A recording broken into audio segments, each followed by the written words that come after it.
In Congress, July 4th, 1776, the unanimous declaration of the 13 United States of America. When, in the course of human events, it becomes necessary for one people to dissolve the political bonds which have connected them with another, and to assume among the powers of the earth the separate and equal station to which the laws of nature and of nature's God entitle them. A decent respect to the opinions of mankind requires that they should declare the causes which impel them to the separation. We hold these truths to be self-evident, that all men are created equal, that they are endowed by their Creator with certain unalienable rights, that among these are life, liberty, and the pursuit of happiness, that to secure these rights, governments are instituted among men, deriving their just powers from the consent of the governed, that whenever any form of government becomes destructive of these ends, it is the right of the people to alter or to abolish it, and to institute new government, laying its foundation as such principles and organizing its powers in such form as to them shall seem most likely to affect their safety and happiness. Prudence, indeed, will dictate that governments long established should not be changed for light or transient causes. The history of this present King of Great Britain is a history of repeated injuries and usurpations, all having a direct object, the establishment of an absolute tyranny over these states. To prove this, let facts be submitted to a candid world. He has refused his assent to laws, the most wholesome and necessary for the public good. He has forbidden our governors to pass laws of immediate and pressing importance.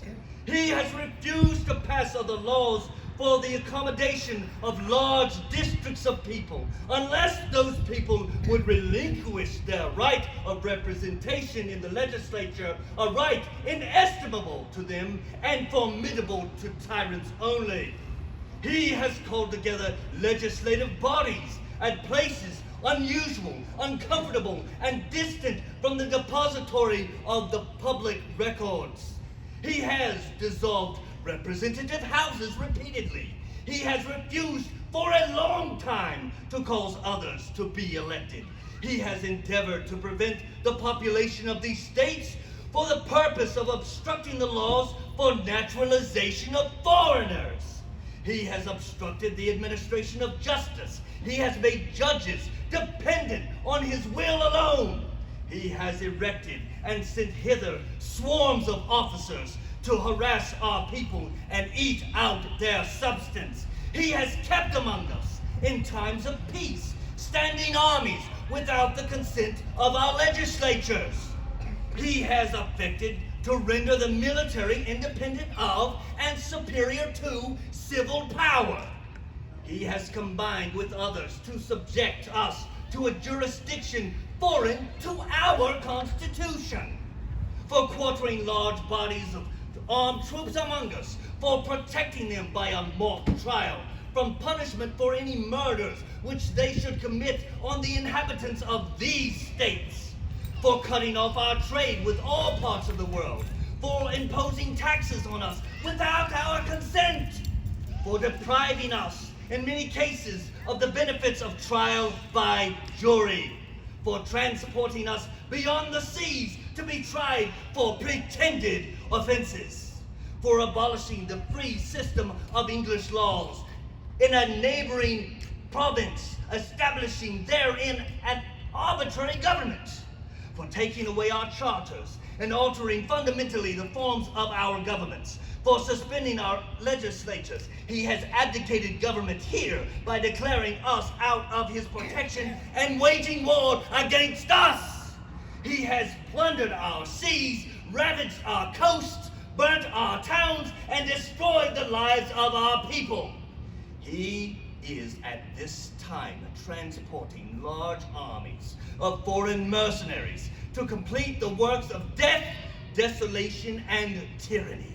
He has constrained our fellow citizens taken captive on the sea to bear arms against their country. He has excited domestic insurrections amongst us. In every stage of these oppressions, we have petitioned for redress in the most humble of terms. Our repeated petitions have been answered only by repeated injury. A prince whose character is thus marked by every act which may define a tyrant is unfit to be the ruler of a free people.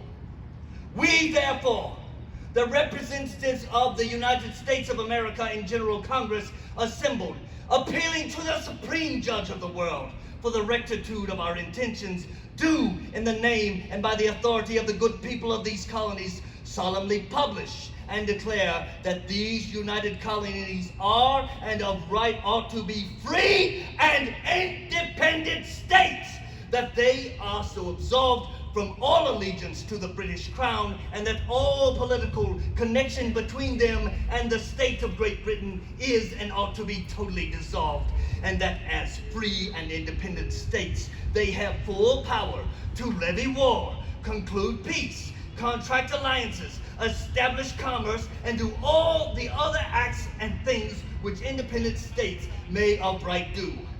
And for the support of this declaration, with a firm reliance on the protection of divine providence, we mutually pledge to each other our lives, our fortunes, and our sacred honor. Long live the Republic!